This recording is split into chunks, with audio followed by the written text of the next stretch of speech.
Les Lakers mènent déjà 1-0, j'ai envie de dire déjà, puisqu'on a assisté à un match à sens unique, enfin un match à deux temps, un match à sens unique au début pour le Heat et un match à sens unique pour les Lakers. On est tous les deux avec Erwan pour débriefer à 5h38 en direct ce premier match des finales NBA. Ça va? Pas trop fatigué? Non, plus frustré que fatigué, honnêtement. On avait beaucoup d'attentes autour de cette finale. On était impatients pour voir. On espérait vraiment un gros match. Bon, il y a deux gros matchs, il n'y a pas eu. Moi, j'ai surtout hâte. On va évidemment débriefer ça. Il y a pas mal de choses quand même à dire. Mais j'ai déjà hâte, d'ores et déjà, d'être à vendredi soir pour assister à un vrai match de finale. Tant là, vraiment, on n'a pas vu un match de finale NBA, quoi. On est très déçus et très frustrés. On voit dans le chat que vous aussi, vous êtes très déçus et très frustrés. Sur Twitter, on a pu suivre un peu tout le monde. Et c'est vrai que quand il y avait 30 points d'écart, au moment 85-55, on se disait mais c'est pas pour ça qu'on a signé. Et Miami fait son pire match de ses playoffs. Et de loin, c'est dommage, ça arrive au pire des moments. Il y a plein de blessures. Et puis, ils n'ont jamais déroulé le basket qu'ils ont eu l'habitude de dérouler pendant ces playoffs-là. Et c'est ça la frustration. Nous, on est là pour voir des matchs serrés et on n'a pas eu de match serré. La frustration, moi, elle est surtout que j'ai pas assisté à un match équilibré. J'ai vu une énorme équipe des Lakers. Le fameux rouleau compresseur. Voilà, qui a mis un petit peu de temps à rentrer dans son match. Mais alors, une fois qu'ils sont rentrés dans son match, j'ai vu une énorme équipe vraiment des deux côtés du terrain qui s'est d'abord mis dans le match défensivement et derrière, j'ai vu une équipe qui était incapable de répondre défensivement et offensivement. Donc voilà, frustré pour ça, mais j'ai trouvé les Lakers un petit peu à l'image du match 6 face aux Nuggets en mode rouleau compresseur. La réalité aussi d'une série de playoffs, c'est que tu peux perdre de 30 points le premier match et gagner le deuxième. À la fin, t'es à un partout. Vaut mieux perdre une fois de 40 que 4 fois de 1 point. Tout à fait. 116-98 donc pour les Lakers, c'est le score final entre ces deux équipes. On va commencer par le début et par le choix de Dwight Howard d'être confirmé dans le 5 majeur. C'est exactement ce qu'on disait dans la preview de lundi. Dwight Howard, il fait quand même une entame de match catastrophique, j'ai envie de te dire. C'est un bon match, finalement. Ça va, dans finalement. Mais à l'image de son équipe, il fait une entame un peu cata. Il est joué sur les pick and roll, notamment de Jimmy Butler. Il n'est pas bon. Il n'est pas bon défensivement. Il n'est pas dans cette dissuasion-là. Adebayo est vite à 6 points. Adebayo est vite à 6 points. Donc c'est vrai qu'il ne fait pas lui non plus une entame de match, mais honnêtement, sur la durée. Alors Adebayo se blesse. Mais on a vu qu'avant qu'Adebayo se blesse, il était aussi dans le dur. Dans le deuxième quart-temps, c'était mieux, quoi. Voilà, quand Bam a été aussi un petit peu dans le dur, c'est parce qu'il y a un vrai travail de sap qui s'installe autour de Dwight Howard. Alors, ça, c'est pas vu sur les premières minutes, mais honnêtement, sur la durée du match, même avant que Bam se blesse, il y a un vrai travail de sap qui s'opère sur Bam Adebayo, et c'est en grande partie grâce à Dwight Howard. Ce qui est drôle, c'est qu'on va dire là pendant une demi-heure que les Lakers ont été le rouleau compresseur incroyable, sauf que le début du match, c'est tout l'inverse. C'est que dans l'intensité, les Lakers se font bouffer. Défensivement, ils ne tiennent pas un duel. Et on se retrouve très rapidement avec un vrai écart pour le Heat, un 23-10 après 2 temps morts de Frank Vogel. Et là, on se dit, mais attends, il y a une des deux équipes qui est venue pour jouer au basket et essayer d'être un peu incisif. Et de l'autre équipe, de l'autre côté, on retrouve les Lakers avec 4 pertes de balles, dont une de LeBron vraiment qui va directement dans les tribunes. Et on se dit peut-être qu'eux aussi, ils arrivent avec, en tout cas pas avec la forme qu'ils devraient avoir pour une finale NBA. Deux choses vraiment qui rentrent en compte, c'est l'attitude de LeBron. Défensivement, au début du match, il n'y est pas du tout. Ouais. Vraiment. Et ensuite, son attitude change. Donc déjà, les Lakers déjà changent d'attitude. Et la rentrée de Rajon Rondo, qui va... LeBron sort à la rentrée de Rajon Rondo, à 5 minutes de la fin du premier quart-temps. Et alors, c'est vrai que chronologiquement, c'est la rentrée de Rajon Rondo, le retour de LeBron un peu plus tard, parce que c'est le premier à sortir, c'est vrai, sur le premier temps mort, alors qu'ils sont quand même à moins 13. Et là, pareil, on panique pas côté Frank Vogel. Rondo remet de l'ordre un petit peu là-dedans. LeBron revient et défensivement, il s'y met aussi. Et là, tout le monde va s'y mettre. Et à partir de ce moment-là, ça va devenir injouable pour attaquer chez le Heat. Une sacrée boucherie. J'ai noté 2-3 trucs, puisque tu l'as dit, il y avait donc 23-10 plus 13 pour cette équipe du Heat. Avec, donc, 6 minutes de jeu plus 13. Exactement. 4 pertes de balles pour les Lakers, de la course et de l'adresse pour Jay Crowder notamment, qui fait un très bon début de match. Et puis en fait, il y a un premier temps mort de Frank Vogel. Au début, il y a eu une multitude de temps morts. On a cru qu'on allait péter les plombs dans le premier quart-temps, c'était insupportable. Frank Vogel prend un premier temps mort, ça change rien. Un deuxième temps mort avec l'entrée de Kyle Kuzma et de Rajon Rondo à la place de Danny Green Dwight Howard et Danny Green, je crois. Kyle Kuzma aussi rentre, un truc comme ça. Et KCP, en fait, va mettre un premier tir sur une passe de Kyle Kuzma, qui a donc fait 2 passes décisives dans ce match-là, et un deuxième tir à 3 points de KCP. Et finalement, grâce à KCP, il y a une espèce de de changement de momentum, alors qu'Anthony Davis va commencer à ultra dominer la raquette des deux côtés du terrain. Et en fait, le fameux rouleau compresseur des Lakers va s'installer physiquement surtout. Ouais, mais c'est ça, on a senti vraiment une équipe. Moi, j'ai eu l'impression à un moment de dire que Miami, j'avais l'impression de voir une équipe d'enfants face à une équipe d'adultes. J'ai vraiment vu, encore une fois, mais moi, c'est un petit peu la continuité de ce que font les Lakers sur les 2 derniers matchs, notamment face aux Nuggets, d'avoir cette impression d'être beaucoup plus fort que son adversaire. Et ce soir, ça s'est encore plus vu que sur les 2 derniers matchs face aux Nuggets. Mais là, j'ai l'impression d'avoir une équipe vraiment où on se dit waouh, mais qu'est-ce qu'il faut faire pour arrêter ces mecs-là? Parce que tu as 2 stars vraiment qui surdominent, tu as les seconds couteaux qui sont très bons. Caruso encore très propre, Rondo très très propre, Kuzma pas mal. Voilà, il n'y a pas grand monde à jeter côté Lakers, quoi. Donc maintenant, je pense qu'il va falloir peut-être côté Miami essayer de les contrarier un petit peu différemment. Certes, c'est un cauchemar le match ce soir pour Miami, avec des blessures, mais les 2 blessures de Dragic et de Bam Adebayo ne peuvent pas expliquer cette déroute à elle seule. Parmi les grandes questions qu'on s'est posées, c'était comment défendre sur Anthony Davis. On a vu ce soir que Miami, en tout cas sur ce match-là, n'a pas du tout les armes pour défendre sur Anthony Davis. Au début du match, Jay Crowder, qui était vraiment vis-à-vis sur Anthony Davis, pendant que Bam était sur Dwight Howard, Bam gagnait son duel et Anthony Davis a commencé à clairement dominer, même en passant en 5 derrière, il a continué, il a commencé à avoir beaucoup de dunks dans la raquette. On se souvient de cette petite passe de Kyle Kuzma sur une pénétration et un gros dunk, des rebonds offensifs. Il finit à 34 points, c'est évidemment le MVP de cette nuit, il a été hyper dominant et on a quand même de grosses inquiétudes pour la suite, pour le Heat, parce qu'ils n'ont pas de solution à envoyer sur Anthony Davis. Là où j'ai été très surpris, puisqu'on a quand même loué à juste titre les qualités de Spoelstra et de son coaching staff tout au long de ces playoffs pour la stratégie, la finesse de comment ils préparaient les matchs sur leur match-up. J'ai pas compris aujourd'hui ce qu'ils ont fait sur. J'ai pas vu de choix clair. Il y a eu quelques prises à deux. Il y a eu des prises à deux sur lui et LeBron. Quelques petites prises à deux légères. J'ai pas non plus vu des décrochages francs pour dire on prend des options. J'ai pas vu d'options franches. J'ai dit ok, on envoie des mecs en bugne à bugne. Ok, et on va voir. Ben il a vu. Et puis au bout d'un moment, t'es à -30 et le match est plié. Donc je suis un petit peu surpris de ça aussi qu'il n'y ait pas eu des options claires, au moins sur l'un des deux. Je pensais que sur LeBron, où ils ont peut-être un petit peu plus de viande à envoyer, à se relayer. Eh ben, j'ai pas bien compris non plus les changements où LeBron prenait c'est même pas des écrans. Polo, ça faisait rager Polo, il avait raison. Les mecs se croisaient, il n'y avait pas d'écran, ça changeait. Et il s'est retrouvé à jouer Tyler Hero et Duncan Robinson. Beaucoup trop facile. Enfin, je suis surpris un petit peu qu'il n'ait pas prévu de plan défensif un peu plus, je sais pas. Voilà, j'ai l'impression qu'ils se sont simplement dit voilà. Tenons le duel, tu sais, ce genre de consigne de coach de merde un peu. Ils ont essayé de faire un peu de zone qui a été défoncée par 2 choses.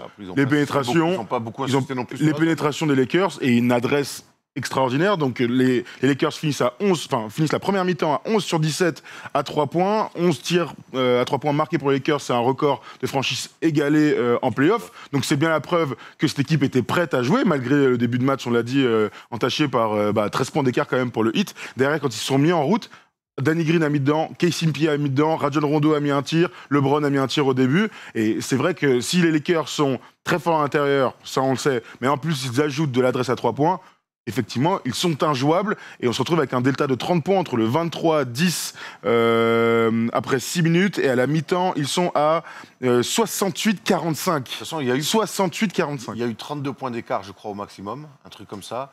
Et ils ont mené 13 points. Je te laisse faire le différentiel. Il y a plus de 40 points. Il y a plus de 40 pions.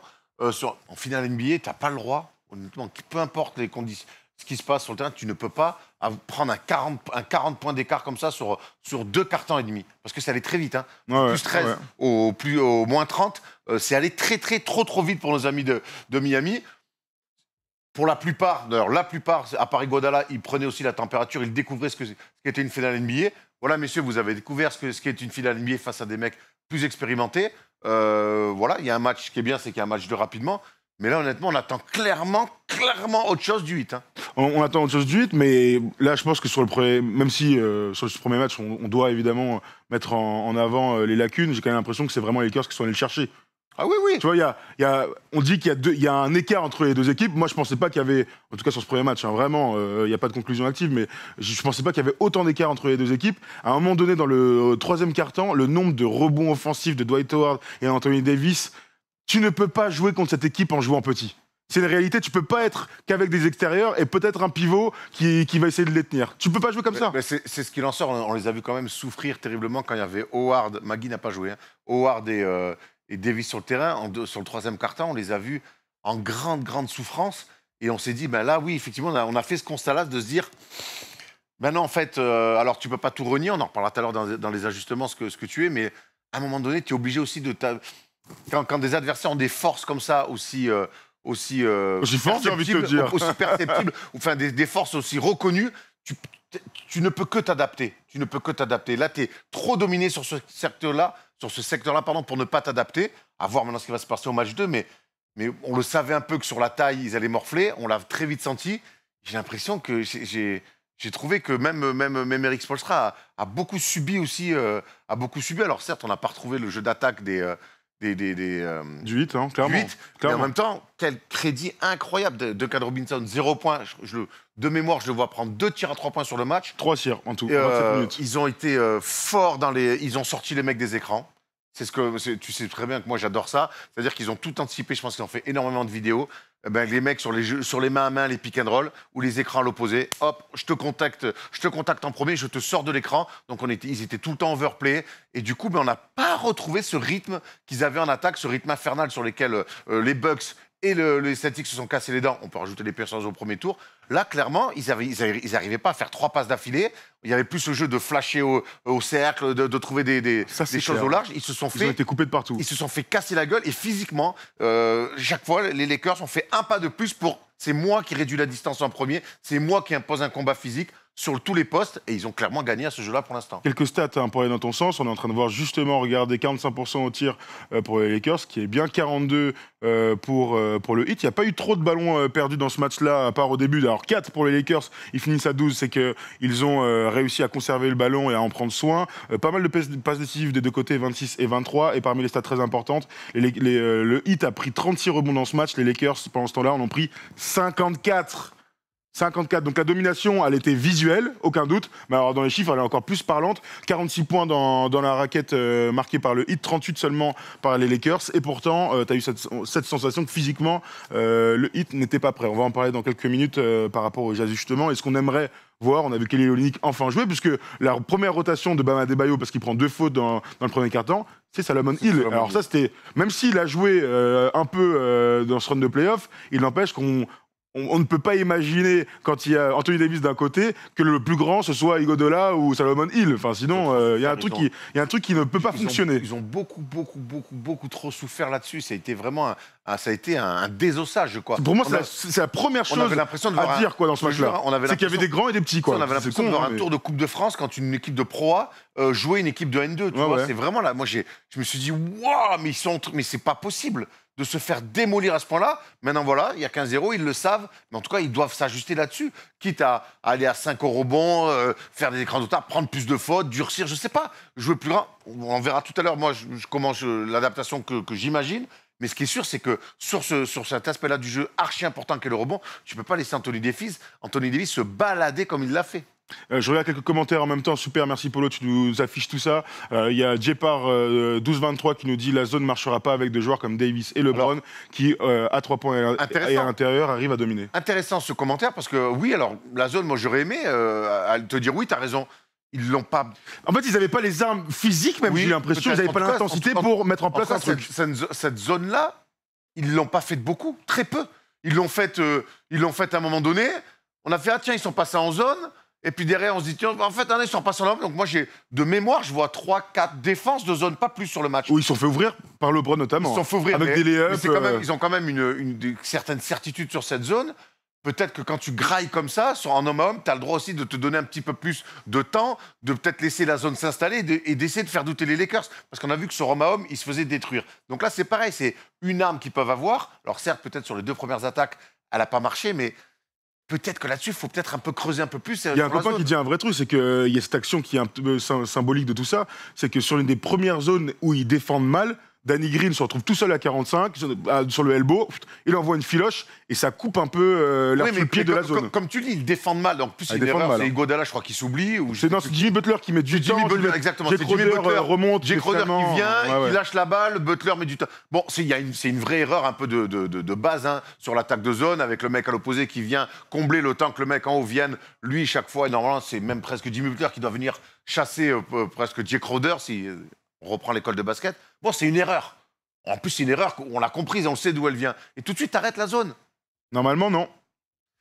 C'était un très mauvais jour aussi. C'est aussi au coaching, pour chacun. Finalement, c'est un match cauchemar. Il n'y a que Jimmy Butler, tu vois, quand là, on va faire les tops et les flops.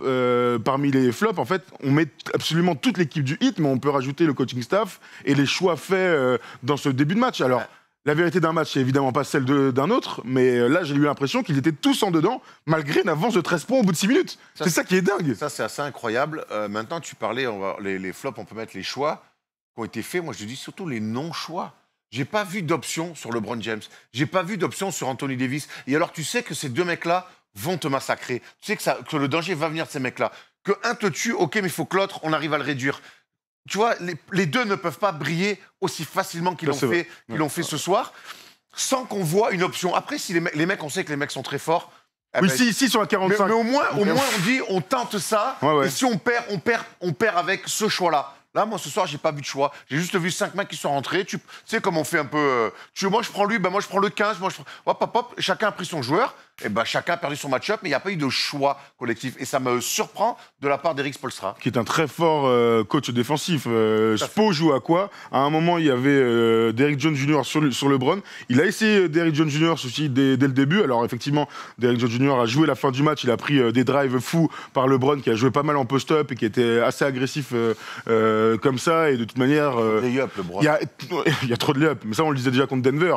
Tu peux pas laisser autant de lay-up à ce mec-là. Soit il te bat parce qu'il est dans un bon jour dans l'adresse, mais au bout d'un moment, il faut venir sabrer. Il faut venir sabrer à plusieurs. Finale 2013, alors même si c'est LeBron qui les gagne, ou finale 2014, regardez ce que les Spurs autorisent à LeBron il aura des lay-ups. Sur des lay-ups. Mais en fait, plus le match avance, moins il doit en avoir. Donc, et honnêtement, je vous invite vraiment, nos amis du 8, à aller voir ces finales-là, ces deux finales face aux Spurs, pour voir ce que les Spurs et Popovich autorisent à LeBron en termes de pénétration. C'est vrai. Il peut pas prendre des lignes de fond faciles, donner le milieu comme ça. C'est trop facile. Sinon. Il y a Jacob Haynes qui dit ce dont tu as un peu parlé tout à l'heure, beaucoup trop de séquences où ça finit en switch, LeBron défendu par Robinson et Herro. Alors ça fait partie des... On ne comprend pas ça. On parle de non-choix.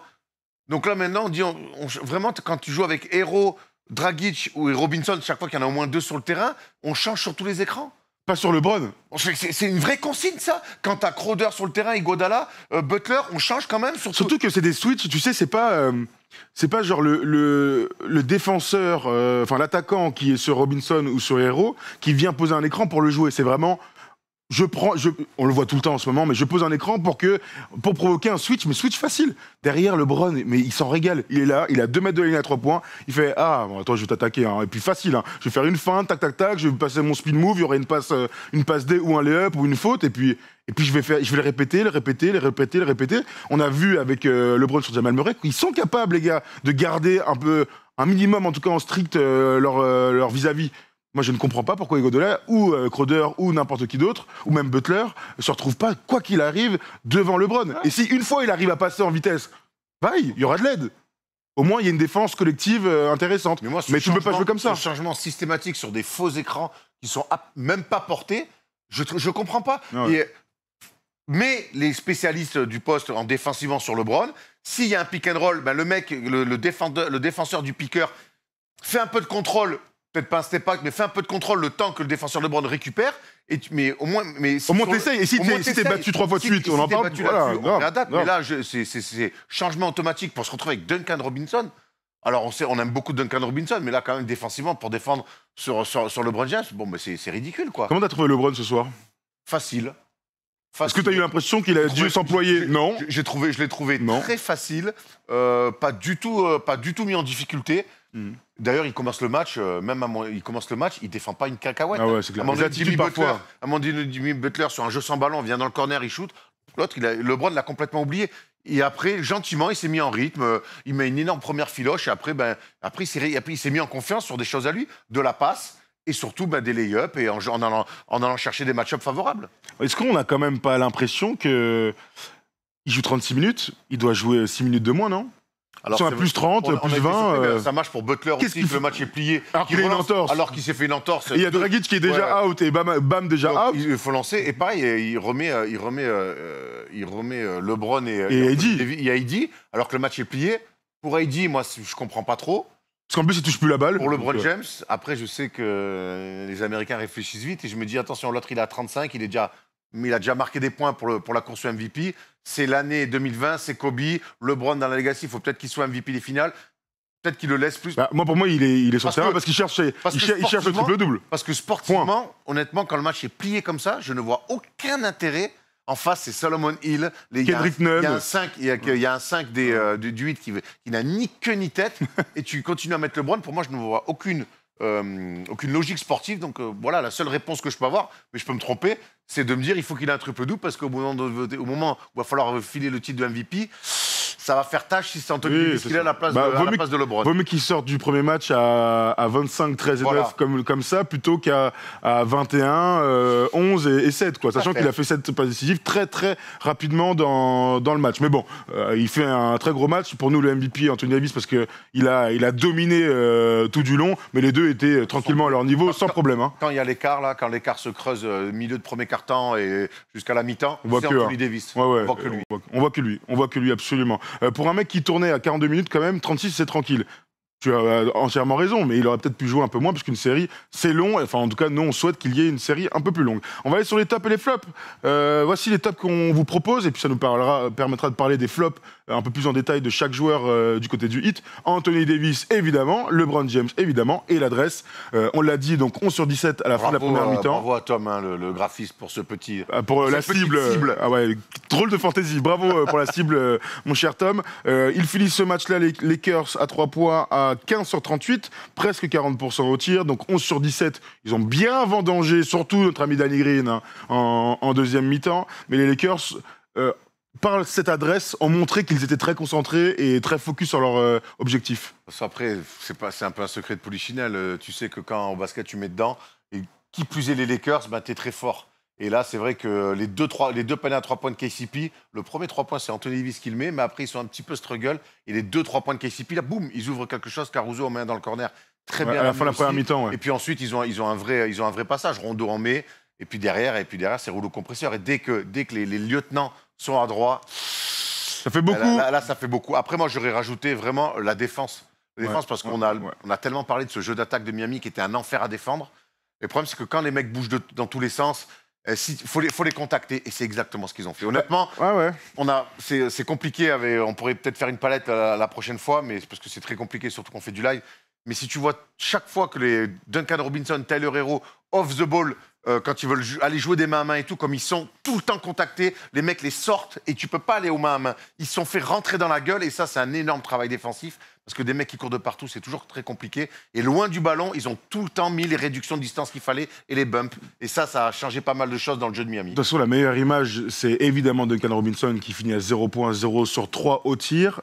Et en fait, dans le premier quart-temps, il est chassé contre Boston. En général, Duncan Robinson est chassé par son défenseur. Mais on n'a pas vu, par exemple, l'enchaînement de main à main avec Bam Adebayo. Parfois, ça leur arrive de faire un main à main, feinte, deuxième main à main, feinte, troisième main à main. Et on enchaîne, ça arrive. Là, on n'a jamais senti l'attaque du Heat se mettre en place. Et Duncan Robinson a eu pas mal de situations où il a bien senti les coups quand le hit allait bien sur des je sors de l'écran, je saute, mais j'ai vu la petite passe pour Bam Adebayo ou Iguodala, hop, qui va kick derrière pour Jake Crowder qui a été plutôt adroit, mais on l'a vu au début et derrière ils n'ont jamais réussi à le refaire. Tyler Hero a morflé. Mais à morfler, alors heureusement qu'à la fin, il y a le garbage time pour marquer quelques paniers. Il a changé, regarde, il a mis la défense avec un stop, bravo, tu as bien raison. Mais Tyler Hero a morflé physiquement dans ce match-là. La preuve, c'est qu'en 22 minutes... Robinson et Tyler Hero. En 22 minutes avant de revenir à la fin du match, il est à moins 39 de plus-minus. Donc le moment, sur le temps de jeu qu'il a, il a encaissé près de 40 points pour les Lakers. de différence. Ouais, c'est une stat incroyable, hallucinante. Et moi, une stat que j'aime bien, c'est les 3 shoots seulement pris Ils n'ont même pas obligé à prendre, ils l'ont même pas obligé à prendre des tirs rapides. Il a même pas pu prendre. Il y a un grand tir moment ouvert, il rate aussi. Mais parce que ça fait 20 minutes qu'il peut pas tirer. Il a les mains froides. Mais ils ont fait en sorte que Duncan Robinson ne puisse même pas shooter. On sait que même sur des tirs difficiles, il est capable de le mettre. Et s'il a mis un 1-2 après la série, il a même pas réussi. Alors c'est vrai que même si au début, il est plutôt juste dans le jeu de passe. Ouais. Mais gros, moi, Duncan Robinson, tous les jours, je le laisse être juste dans le jeu de passe. Bah oui, c'est clair. Tant que tu ne shootes pas 3 points, moi, ça me va. Et là, ils l'ont même pas laissé armer son tir. Ce qui montre bien que la défense des Lakers est montée vraiment d'un cran et que physiquement, le hit n'a pas pu répondre à ça. Ils ont eu un vrai déclic, de toute façon, après le deuxième temps mort de Frank Vogel. On a senti l'intensité complètement changer côté Lakers. On va aller sur les flops et on va retrouver du Miami Heat plus que du Lakers, puisque côté Lakers, tout le monde a été plutôt bon et a déroulé. En revanche, côté Miami, c'était plus compliqué. Et ben voilà, tout simplement, c'est le grand flop de ce match, c'est le collectif, parce qu'il y a tellement de choses qui n'ont pas marché, et le score en atteste, qui n'ont pas marché du côté du Heat, que c'est difficile de cibler un seul mec. On va en parler un peu un par un. J'ai envie de commencer par Bam Adebayo. On a l'impression qu'il est tout seul, en fait, dans sa raquette. Alors, il fait une super entame. Et du coup, on se dit, ça va être intéressant, vraiment, il va leur causer des problèmes. Et puis après, très vite, ben oui, il est tout seul. Il est tout seul dans le combat, dans la lutte avec les grands. Et Dieu sait qu'en face, il y en a. On le dit, on le répète. En face, il y a des grands. Et dans cette lutte-là, avec Dwight Howard, avec Anthony Davis, avec LeBron, il est un peu seul dans cette lutte de batailleur au rebond. Alors contre Miami, contre Boston, on savait que il y a Daniel Theis qui est un vaillant, mais bon, c'est quand même un mec plus fort et plus costaud. Et là, en face, il y a du matos, il y a de la viande, il y a du talent. Et lui, il est tout seul un petit peu là-dedans. Et on l'a senti un peu, orphelin au milieu de cette raquette-là. Et ça doit pousser Eric Spoelstra à réfléchir sur la suite, en tout cas. Bam Adebayo, on voit ses stats, 21 minutes, 8 points. Rater des tirs à lui, rater des lancers. 4 rebonds, des petits tirs là, dans l'entre-deux, en fadeaway, qu'il aime bien. Ça a été compliqué. Pas de passe décisive aussi, c'est important. Dans le jeu du Heat, s'il n'est pas à 4, 5, 6 pas décisives, c'est un peu compliqué. Je vois dans les commentaires, vous êtes en train de nous dire que Dragic est donc out, déchiré au pied. Une catastrophe donc pour le Heat. D'ailleurs, on se posait la question, est-ce qu'il n'était pas blessé déjà avant le match, parce que son entame de match ne lui ressemblait pas à Goran Dragic. Finalement, il s'arrête en cours de match, et donc apparemment, donc c'est Shams qui confirme tout ça. Il a sa voûte plantaire qui est cassée. Déchirure, donc a priori, on le reverra pas, ou alors ce serait complètement fou. Il va être réévalué. Il doit être réévalué. Mais alors, dans les commentaires, tout le monde disait que c'était fini. Déchirure la voûte plantaire. Tu reviens pas dans 2 jours, quoi. Vaut mieux pouvoir marcher pour jouer au basket. Après, alors, sans Goran Dragic, de mémoire, ça fait longtemps que j'ai pas joué. Mais... Donc, on disait Bam Adebayo sort, il a un problème à l'épaule. Butler se fait une très belle entorse. C'est un soldat, il revient, il est à 2 doigts de s'en refaire une deuxième grosse. On ne sait pas ce qu'il fout sur le terrain à 6 minutes alors qu'il y a 20 points d'écart. Mais bon, ils ont évité le pire. À voir demain matin comment il se sent. Et s'ils font pas une petite IRM, je sais comment il va se sentir. Il va se sentir, il aura un peu mal. Il faudra mettre de la baume du tigre pour vendredi pour se chauffer. Et donc Dragic est out. C'est quand même de très mauvaises nouvelles pour le Heat. C'est une soirée cauchemardesque pour le Heat, on va pas se mentir, sportivement parlant, parce qu'ils se sont fait marcher dessus. Et puis au niveau de l'infirmerie, donc il y a potentiellement 3 mecs qui est important. Adebayo, Dragic, Butler, on peut dire que c'est les 3 meilleurs joueurs de ton équipe. Ouais. Donc potentiellement, les trois sont blessés. Ou en tout cas pas à 100%. Voilà, en tout cas pas à 100%. Je pense que Pat Riley a connu une meilleure soirée. Ouais, c'est possible. C'est possible. C'est vrai que si Dragic ne peut plus jouer, ils sont dans la merde, mais si en plus les autres ne sont pas à 100%, ceux qui sentaient le sweep, on s'y dirige un peu tout droit. Un petit mot sur Iguodala, 25 minutes, il est à moins 25 de plus-minus lui aussi. C'est incroyable, moins 25 pour Iguodala, j'ai même pas voulu le tirer dessus, mais c'est juste la stat qui est incroyable. Crowder est à 12 points pour moins 21 de plus-minus. En fait, les seuls qui ont un plus-minus positif, c'est Kendrick Nunn qui est venu nulle part avec... tu sais, quand t'as pas joué du match, t'as le sub, on te met à la fin, il a été suragressif. Il a pas joué des playoffs, lui. En plus, il met 18 points dans ce match-là, sans dire que c'est parfait. En attendant, il a montré des coronesses. Et donc, Kelly Olynyk est rentré tard dans le match.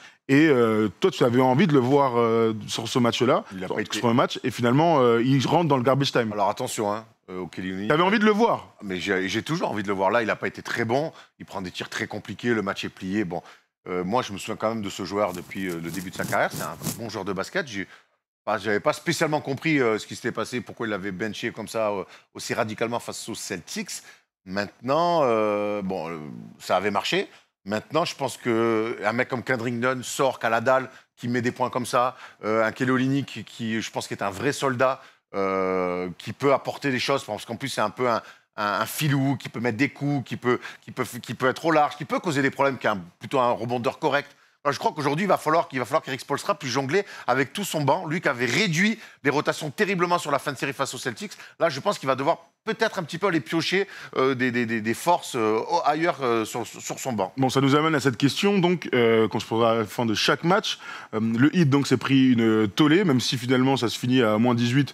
Ils auraient pu finir à moins 40, c'était pareil. Mon Dieu, j'y ai cru. Hein. Si tu es Eric Spoelstra, qu'est-ce que tu changes vendredi soir?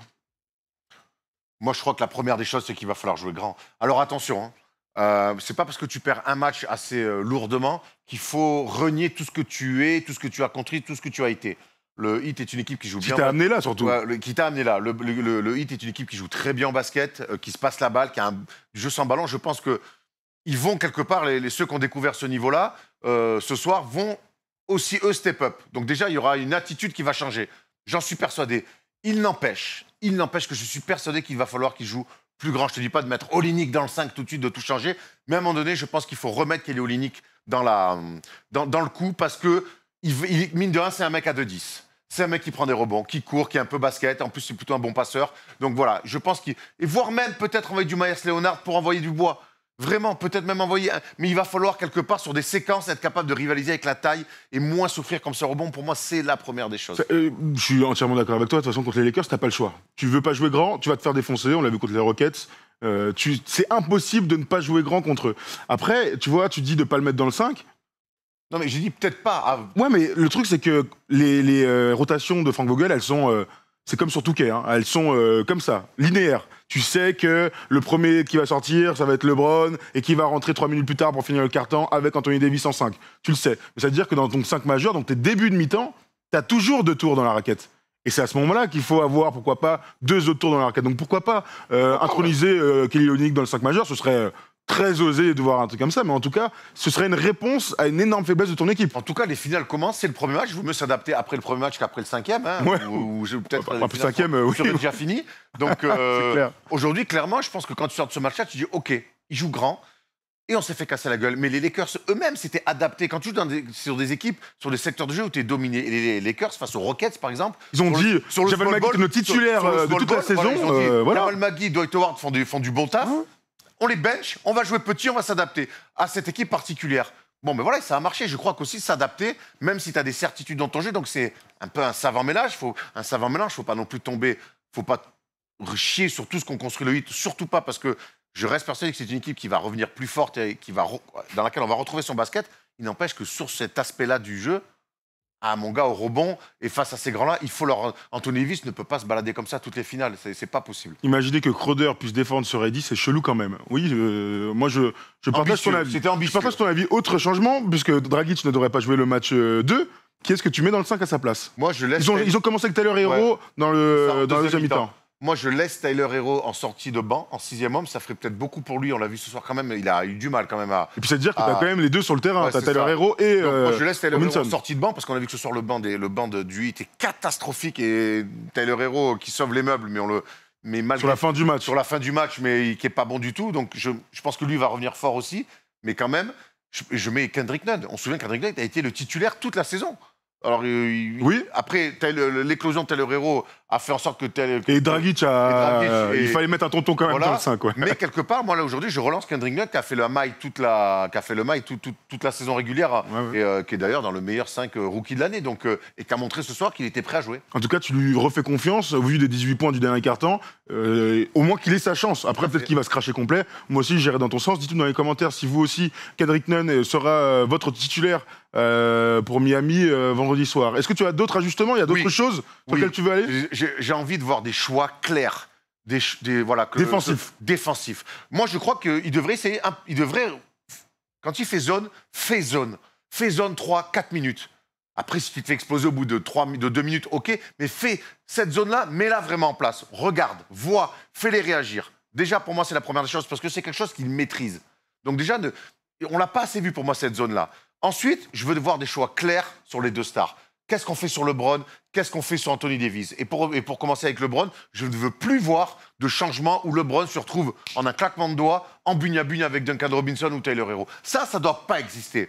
Ça doit pas C'est-à-dire que exister. si un des deux se retrouve dessus, c'est parce que vraiment il y a eu un de l'aide, un changement. Il y a eu 5 ou 6 passes sur l'attaque, et au bout des 5 secondes, ok. Mais là, sur un arrivé, je passe la médiane, je demande un faux pic, je suis bugne à bugne avec Duncan Robinson, ça ne doit pas exister. Donc aujourd'hui, on le répète, Butler, Iguodala, Crowder, on peut Derek Jones Jr., pourquoi pas. Ou pas. Hein. Non, mais pourquoi pas. Il est pas. un peu léger hein, quand même. Mais vraiment, mais en tout cas, c'est un conseil, il est un peu léger. T'as 3 mecs qui peuvent vraiment s'y coller. Et là-dessus, il faut faire un choix sur LeBron, mais il ne peut pas aussi facilement changer. Et ensuite, pareil sur Anthony Davis. Qu'est-ce qu'on fait? Est-ce qu'on va le trapper parce qu'il a été très fort aujourd'hui? Est-ce qu'on va le chercher quand il est sur les face-up? Est-ce qu'on va le trapper pour qu'il puisse reculer, mettre à contribution son jeu de passe, l'obliger à être bon dans la passe? Voilà, ne pas laisser ces mecs-là dans le confort. Et ce soir, moi, c'est ce qui m'a un peu gêné. Ils ont été trop forts, mais on sait que les forts joueurs sont forts, donc ne pas les mettre dans ces facilités-là. Je crois que tu as raison sur jouer grand, tu as raison aussi sur avoir des choix défensifs clairs. Et il y a un dernier truc, c'est que tu dois offrir une opposition mentale et physique d'une autre dimension, d'une dimension de finale NBA. Et surtout quand tu as une équipe aussi forte sur les dimensions physiques, tu es obligé d'envoyer. J'ai eu l'impression qu'au début du match, c'est ce qu'ils ont voulu faire et ça a marché.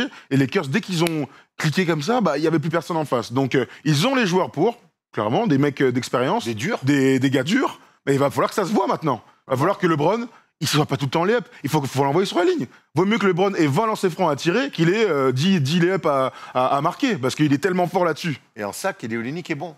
Kelly Olynyk, entre autres, mais il faut que ce soit un état d'esprit. Ouais. C'est-à-dire que c'est pas un joueur qui doit faire des fautes, c'est que tu veux marquer un layup, ça va être dur. On va essayer de te contrer, on va t'accrocher le bras. À un moment, il y a eu un mini bif où on a de Crowder et ils se sont regardés, mais il faut aller là-dedans. Il faut aller l'embêter. Il faut pas l'énerver, mais il faut l'embêter. Il faut un peu, ouais, mais t'as tout dit là-dessus. Il faut un peu pourrir le match aussi. Là, aujourd'hui, le Heat est clairement dominé. Voilà, ils sont pas favoris. Hein, on va pas se mentir. Après, ils l'étaient pas avant le match. Ils le sont encore moins après ce match-là. Mais faut essayer de pourrir un peu gentiment. Attention, mais ça fait partie du jeu, hein, de pourrir un peu le match, de casser un peu le rythme. Là, aujourd'hui, pour moi, les Lakers, ça a été trop facile pour eux. Alors certes, le sort s'est un peu acharné. Clairement. Le sort s'est un peu acharné sur le Heat avec des blessures. On va être attentif à voir notamment Adebayo et la cheville de Butler. Je suis un peu plus sceptique pour Dragic, mais il va falloir durcir et mentalement leur montrer que on n'est pas juste content d'être là. Ouais. Et ça va être très intéressant de voir le match 2, parce que je pense que si le match 2, tu reprends pilule, là, je pense que c'est terminé. Je pense que c'est pas encore le moment de parler de sweep. On en reparlera. Je te pose même pas la question et je vois beaucoup de commentaires qui disent sweep. Il y a encore 3 matchs à gagner, 3 matchs au moins à jouer pour les Lakers. Il faut évidemment qu'ils soient au maximum de leur effectif, parce que sinon, si les 3 là ils peuvent pas jouer, là il y aura un sweep. Ce sera un Lakers Nets 2002 où Mutombo il se faisait dunker dessus pendant toute la série et il pouvait rien dire, le pauvre. Avec Todd McCulloch. Todd McCulloch, alors lui c'était encore pire parce que Kobe et Shaq lui dunkaient dessus. Philadelphie, Todd McCulloch ou c'était avec... Non, c'était avec non, je crois qu'il était avec les Nets. Il a joué aux deux, il a joué à Philadelphie. Comme Mutombo d'ailleurs, qui a joué les 2 finales coup sur coup. Il y a aussi Aaron Rodgers qui se faisait comment il s'appelle Aaron espèce de Blake Griffin. Oui, exactement. Beaucoup moins fort. Comment ça, Aaron quelque chose je sais plus si vous l'avez dans les commentaires. Aaron Brooks, non. Mais un Blake Griffin nul. Mais un Blake Griffin nul. Blake Griffin est quand même un super joueur. Aaron. Je sais plus. Pas Rodgers, autre chose. Je sais plus si vous l'avez, n'hésitez pas à nous le dire. Aaron Williams. Bien vu, Snow Mamba 73. Bravo les mecs, vous Aaron Williams, qui lui aussi se faisait dunker dessus, sale. Bref, les Lakers ont gagné en tout cas ce premier match, 116-98, une énorme pilule pour un match qu'on attendait tous. L'avantage, c'est que dans cette bulle, ça va très très vite et que là, on est jeudi matin pour les plus fous, on est mercredi soir pour ceux qui viennent de se lever parce qu'il y a des gens qui viennent d'arriver au taf et que pour eux, c'est le matin et que nous, on va pouvoir aller se coucher. Eh bien, dès demain soir, nous aurons la chance d'observer ce match 2, d'être comme toujours dès minuit en direct pour faire la preview du match 2 avec les meilleures cotes. D'ailleurs, ta cote d'Anthony Davis à plus de 33 est meilleure de plus de 30 points et meilleur marqueur du match sont passés en toute tranquillité. Très bien. Tu as voulu jouer le hit, je vais pas en parler, c'était pas la meilleure idée du monde. Tu n'en parles pas. C'était pas J'ai la été meilleure aussi idée. inspiré qu'Eric Spoelstra ce soir. Et Kyle Kuzma a fait 2 passes décisives, et dont une très belle. Une vraie belle passe décisive. Une vraie belle passe D. Bravo Kyle. Bravo Kyle. C'est vraiment mon joueur préféré. Ouais, c'est clair. Le match sera encore une fois à 3h du mat et on sera exactement à la même heure pour débriefer ce match tout de suite sur Twitch. Pour ceux qui nous regardent sur YouTube, eh bien, n'hésitez pas à mettre un petit pouce bleu comme d'habitude. On va essayer de ne pas spoiler comme la petite notif qu'on vient de mettre. On a été très sobre. On a mis Lakers Heat débrief game 1. Là, je peux pas faire mieux. Hein. J'ai donné tout ce que j'ai mis. J'ai mis 2 ballons de basket quand même pour savoir qu'on parlait de NBA. Voilà. Merci à Tom, merci à Polo en régie. Il y a Vincenzo qui nous regarde. Ah bah Vincenzo, alors là, on t'embrasse. Les vieux de la vieille sont là, ceux qui aiment le basket depuis toujours. Toujours. On l'embrasse. Absolument. Merci Erwan. Merci à toi. Bonne Tom. nuit. Enfin, bonne nuit. Bonne nuit. Je vais vite rentrer. En plus, je dois faire de l'essence avant d'entrer. J'ai bien le seum. Hein. Je m'étonne. tout de suite. Il manque Ça, plus qu'un peu de pluie et t'es parfait. Ça, là. c'est le genre d'ambiance qui me vénère de ouf. Tu m'étonnes. Salut à tous. Et puis à demain soir. Donc, on vous embrasse. Bonne journée ou bonne nuit pour ceux qui vont se coucher maintenant. Ciao. Ciao l'équipe.